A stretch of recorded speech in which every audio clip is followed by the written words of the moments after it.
Walt Rockovich is one of the greatest corporate CEOs of all time. Matter of fact, they just did a ranking of the top 25 of the greatest CEOs from Success Magazine, and Walt was actually ranked #1. You've never heard of him, but some of you might have heard of Prologix. Prologix is a Fortune 500, S&P 500 company, one of the largest corporate real estate companies in the world. They're a $21 billion market cap, 60,000 employees, a huge worldwide company.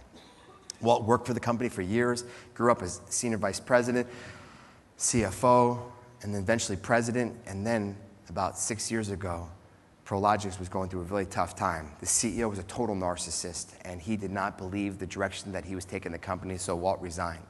It's interesting that 6 months after Walt resigned, the CEO totally nosedived the company. And if you Google top 3 greatest stock drops in Wall Street history, Prologix would be #3. They had a 90% market drop in 24 hours. The stock dropped from $80 a share to $2.50 a share in 24 hours. It went from a $21 billion market cap to a $550 million market cap overnight. I mean, picture having an investment in a company that went from $21 billion to $550 million. It was devastating. So they fired the CEO. They begged Walt Rockovich to come back and lead them. And the first thing he did is he went to New York to meet with investors, really, really upset investors. And he gets in the room, and it's this amazing story. He walks in this room and he says, "I just have one thing to say." And they wanted hours of his time, and he said, "I got one thing to say. The only thing I ask is that you don't trust me, but you give me the opportunity to earn your trust." And he gets his bag and he walks out of the room.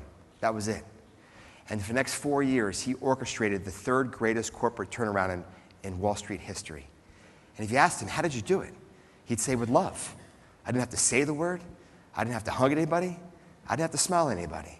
I just showed it every day when I went to work." And we earned our investors respect and trust by building these authentic relationships. And we built this incredible transparency. We told all our employees what's going on, that we don't have all the answers. We need your help. And we earned the respect from our investors. We got our debt restructured. It was an incredible turnaround. But he did it with such humility and love. If you bring these qualities to the workplace, they'll turn around a Fortune 500 company.